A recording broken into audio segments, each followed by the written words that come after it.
Oi, pessoal. Bom, nós temos discutido a respeito da produção do concreto celular e vários aspectos relativos dentro do processo. Mas agora eu gostaria de abordar um pouquinho o aspecto de uma casa, de um local especificamente. O que muda com o concreto celular dentro de uma visão mais geral, dentro de uma visão mais dinâmica da coisa? O que mudaria no nosso conceito? O que mudaria na nossa economia? O que mudaria nos nossos valores? Como isso impactaria no nosso dia a dia? Então nós temos um material aqui que nós fizemos quando não estávamos envolvidos ainda com concreto celular. Então tem algumas abordagens e o princípio básico era determinar os aspectos que seriam passíveis de manutenção ao longo do tempo e os problemas mais comuns relacionados à construção. Então vamos rodar esse material e de pontos em pontos nós vamos dar uma parada para observar justamente os aspectos que hoje, com base no concreto celular, nós poderíamos alterar e em que implicariam essas alterações. E daí, com base nisso, vocês vão ter uma visão bem mais ampla, de uma forma mais explícita de onde e como o concreto celular poderia ser utilizado e quais seriam os impactos econômicos dessa coisa, ok? Então tá. Nós vamos utilizar imagens de casas baixas para exemplificar.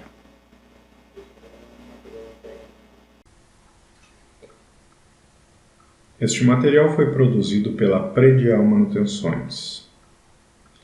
Foi produzido para que você possa entender melhor os problemas existentes em uma obra.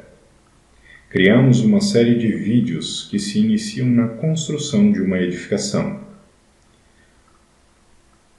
Utilizaremos imagens de casas baixas para exemplificar, mas as regras valem para todos os tipos de edificações. Este não é um material técnico.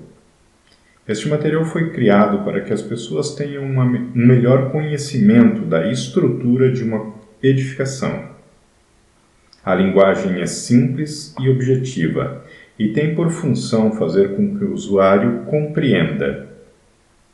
Se você acompanhar a série de vídeos, com certeza chegará até o problema que sua edificação apresenta e terá uma visão melhor de como resolvê-lo. O princípio é a aquisição do terreno. Logo após, o projeto do que se deseja construir, juntamente com as licenças.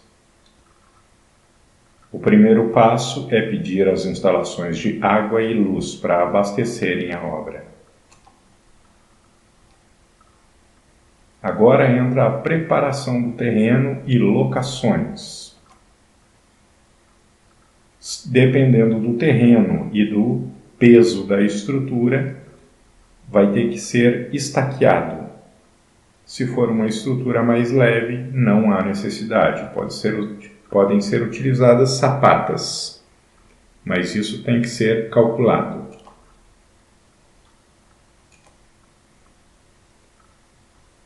Os baldrames. Então aqui nós vamos dar uma pausa. Nós vimos agora há pouco que, dependendo do peso da estrutura, ela teria que ser estaqueada E temos aí os baldrames convencionais para suportar o peso normal de uma casa. Então, um dos pontos da nossa economia com relação ao concreto celular já começa aqui. Então, os baldrames, as fundações, elas já vão ter bem menos peso do que utilizando-se a construção convencional. Então, esse é um dos primeiros pontos onde nós já começamos com economia. Então, baldrames. Na etapa de baldrames, todas as tubulações já têm que ficar passadas, para depois não ter que estar escavando. Então, é nesse ponto em que se passam as tubulações de fossas, de banheiros, alimentações de água que sejam por baixo, saídas, entradas de luz, esse tipo de coisa.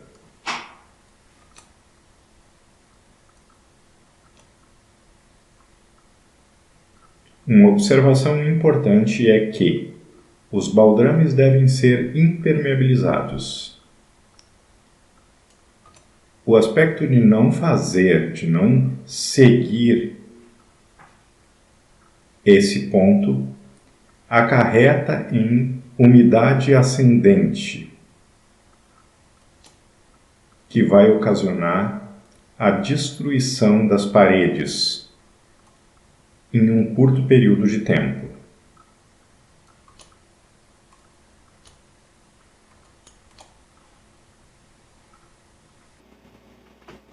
Aqui nós damos outra pausa.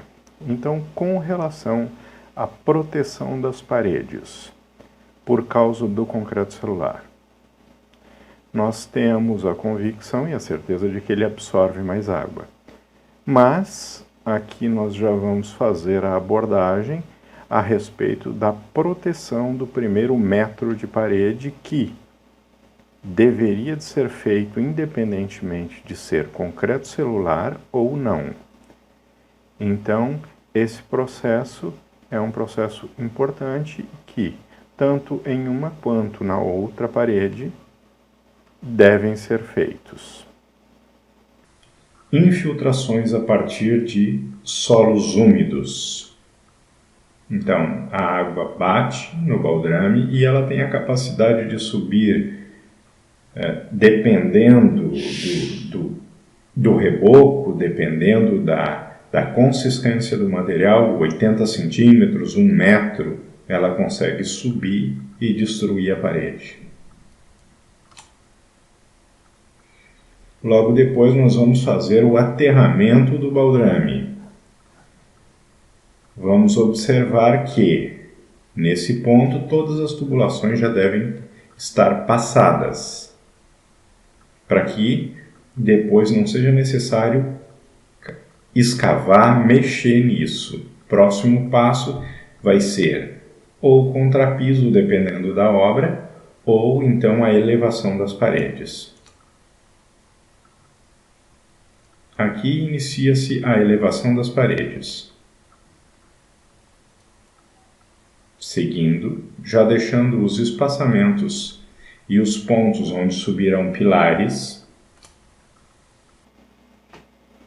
Aqui nós fazemos outra pausa. Bom, a maioria de nós, acredito que a maioria das pessoas interessadas em concreto celular aqui teve quase que uma vida trabalhando com a alvenaria convencional. A alvenaria de blocos também não é uma coisa muito distante. Então, antes nós utilizávamos pedras, bem mais pedra, e depois o tijolo foi bem mais difundido, e depois vieram os blocos de concreto, e agora nós temos o bloco de concreto celular, o concreto celular em si.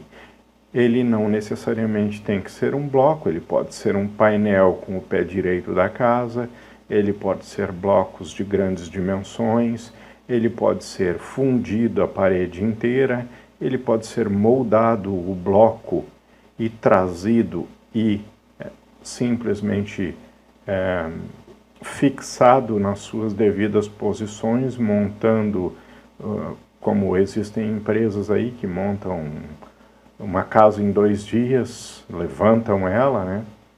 Então, nós temos essa diferença que já entra aqui também. Mas mais à frente a gente aborda os outros aspectos. Aqui, na construção da parede, um aspecto muito importante são essas vergas que devem ser colocadas. É uma espécie de uma viga que tem uma ferragem. A função delas é evitar que as paredes trinquem nos cantos. Isso se dá em todas as janelas e portas. Aqui, a exemplificação da ferragem. Essa ferragem vai amarrar isso, evitando que rache.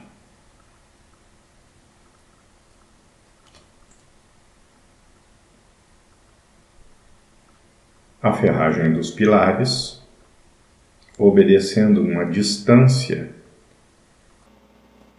Aqui, com relação aos pilares e vigas, nós dentro do concreto celular também já temos essa opção minimizada.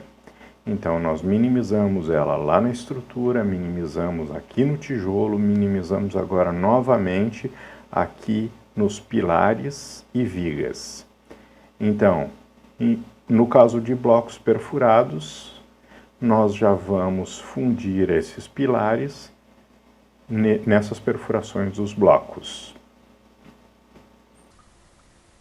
Para que a ferragem fique distante, recoberta, aliás, por uma espessura de aproximadamente 2 a 2,5 centímetros, para evitar a oxigenação e consequente corrosão dessa ferragem.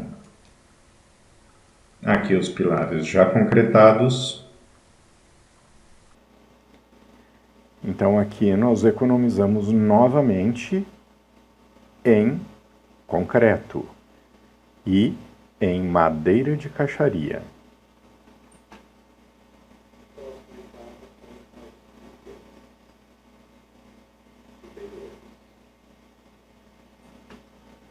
Aqui, novamente, nós economizamos. No caso de painéis inteiros, isso é dispensado.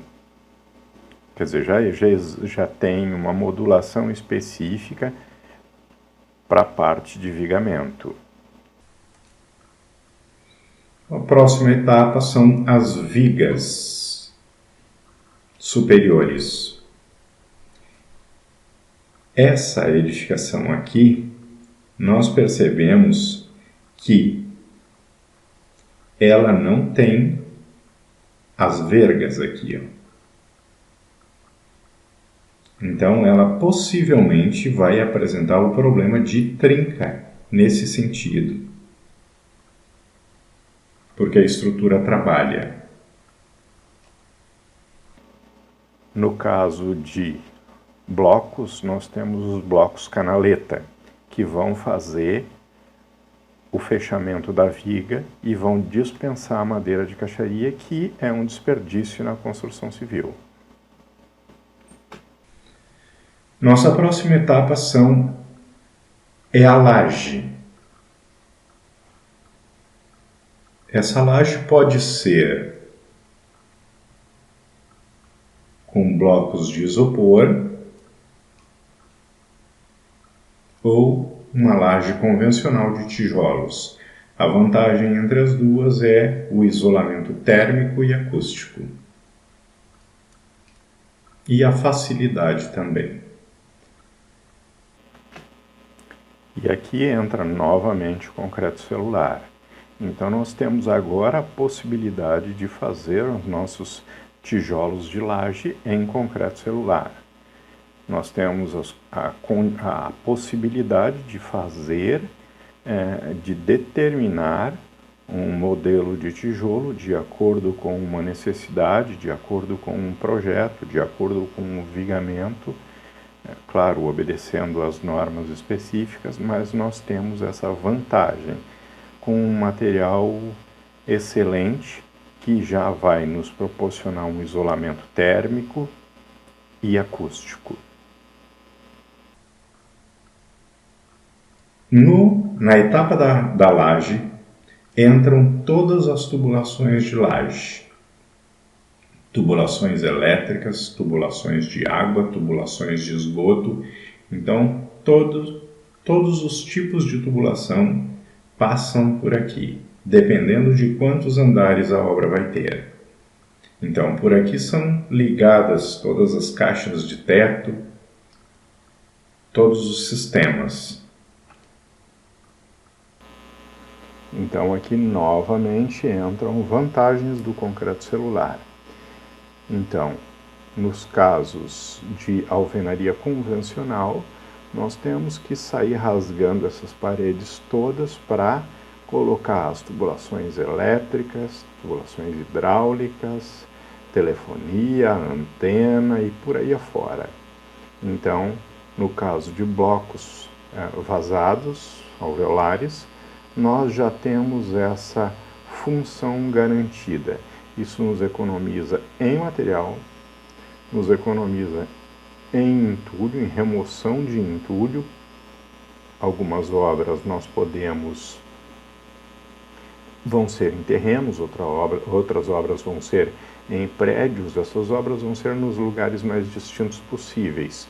E em alguns lugares vai ter que ser removido esse entulho. Então nós temos custos de material removido, entulho a ser retirado, mão de obra para quebra, mão de obra para passagem e mão de obra para fechar novamente esses pontos que foram abertos.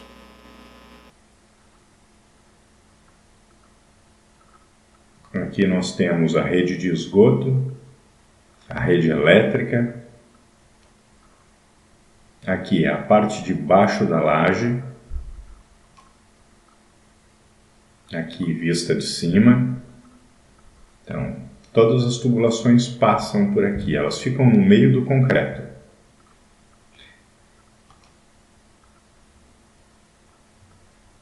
E as tubulações de água também. O princípio é que a água venha de cima, se distribua para as cozinhas, banheiros, áreas de serviço, enfim, todas as áreas que precisem de água vão passar pela laje e vão descer nas paredes relacionadas. Agora, uma observação importante é essa. Se nós observarmos a estrutura da laje, nós vamos compreender melhor por que os vazamentos pela laje são tão complexos. Se houver um vazamento em um determinado ponto de uma laje, essa água ela vai encontrar essas mangueiras. Isso explica por que a água geralmente cai nos locais dos bocais, das lâmpadas, porque a água vai entrar nessas mangueiras e vai percorrer elas, vai entrar e vai ir até os bocais, até os locais das luminárias. Além disso, essa água vai se espalhar, ela pode cair aqui, ela pode ir percorrendo e cair em qualquer ponto onde a mangueira esteja rachada, rompida, e assim a gente entende melhor essa questão. Então, esse vídeo finaliza-se por aqui. O objetivo é fazer com que as pessoas consigam compreender melhor esses 3 problemas, sendo que o primeiro é a impermeabilização dos baldrames, o segundo são as trincas em cima das portas e janelas, e o terceiro que são as infiltrações pelas lajes. Ok, então aqui nós encerramos esse vídeo tentando abordar o máximo possível, com o máximo de clareza, os pontos onde o concreto celular normalmente não eram utilizados, os custos decorrentes dessa não utilização e as possibilidades que nós temos hoje de utilizar. Ok? Fechou.